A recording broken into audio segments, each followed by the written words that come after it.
आज की कहानी जंगल में कौन था। आज तक उस महिला को उस जगह पे कभी देखा नहीं गया, मगर लोगों का मानना है कि वो महिला कभी कभी और किसी किसी वक्त दिखाई देती थी। तो ये कहानी मैं आपको रमेश की जुबानी सुनाना चाहता हूँ। रमेश नाम का एक लड़का था गांव में। रमेश गांव में अपने घर बनाने के लिए लकड़ी के लिए जंगल की ओर गया। डेली तो अपने दोस्तों के साथ जाया करता था, पर उस दिन उसे लकड़ी की ज़रूरत थी तो उसके दोस्त लोग उसके पास नहीं थे। तो उसने सोचा कि मैं जंगल में जाके आज एक झाड़ काट के लेके आता हूँ, जिससे मेरा काम हो जाएगा।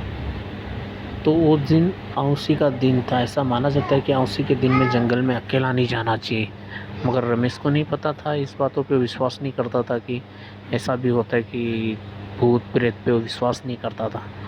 तो हाथ में झाड़ काटने के लिए एक औजार लेके वो जंगल की ओर बढ़ पड़ा।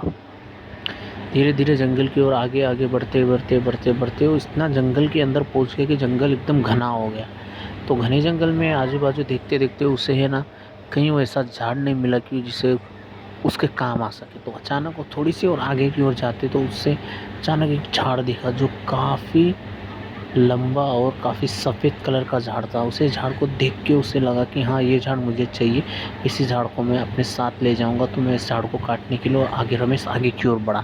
जैसे ही रमेश आगे की ओर बढ़ के एक झाड़ के ऊपर औजार से वार करने ही वाला था कि उसे थोड़ी सी दूर में एक महिला दिखी जो उसी को ही देख रही थी। रमेश समझ नहीं पाया कि वो क्या थी। उसके बड़े बड़े बाल और सफ़ेद आंखें, काला चेहरा, लाल कलर का टी शर्ट और उसका शरीर नीचे कुछ नहीं, बस इस फोटो में जिस तरह दिख रहा है उसी तरह से वो दिख रही थी। रमेश को अचानक से क्या हुआ, रमेश उसकी ओर बढ़ने लगा। धीरे धीरे धीरे रमेश उसकी ओर बढ़ते गया बढ़ते गया। जैसे जैसे रमेश आगे बढ़ते जाता वैसे वैसे वो भी आगे आगे जाती रहती। ऐसे करते करते करते वो एक गुफा के अंदर जाने लगी। तो रमेश भी उस गुफा के अंदर जाने लगा।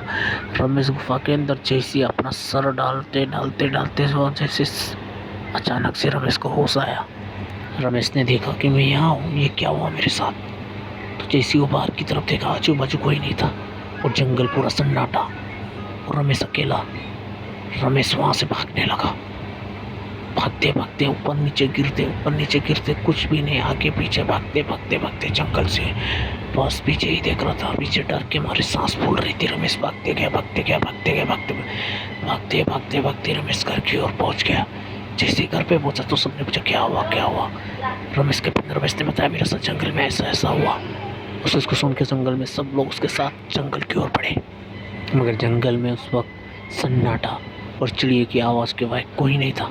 रमेश ने वो झाड़ देखा तो वहाँ पे वो झाड़ भी नहीं था। ढूंढते ढूंढते वहाँ पे वो झाड़ भी नहीं, कुछ भी नहीं।